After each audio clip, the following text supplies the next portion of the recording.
নমস্কার বন্ধুরা, কীভাবে চিংড়ি মাছের বড়া বানাতে। আমি এখানে নারকেল নিয়েছি, চিংড়ি মাছ একটা নিয়েছি, শলা চিংড়ি, আর পেঁয়াজ কুচি নিয়েছি, আর এক কোয়া রসুন নিয়েছি। এটাকে একসাথে করে বেটে পাটায় তারপর বড়া রাখার পরে দিতে হবে। আমি 2 মিনিট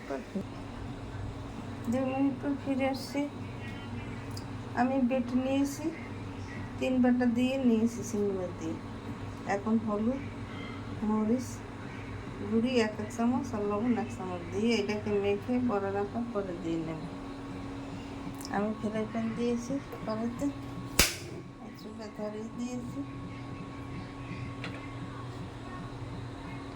চুলায় 1 চামচ তেল দিয়ে দিয়েছি,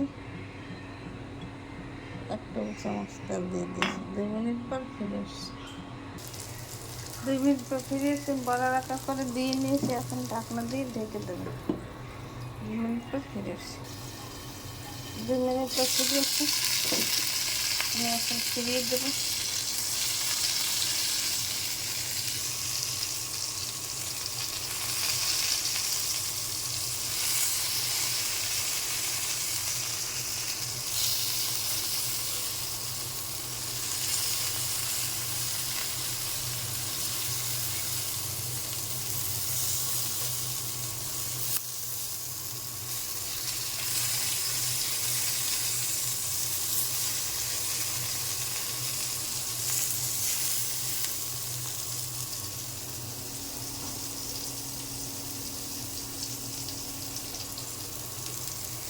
আমার চিংড়ি মাছের বড়া হয়ে গেছে।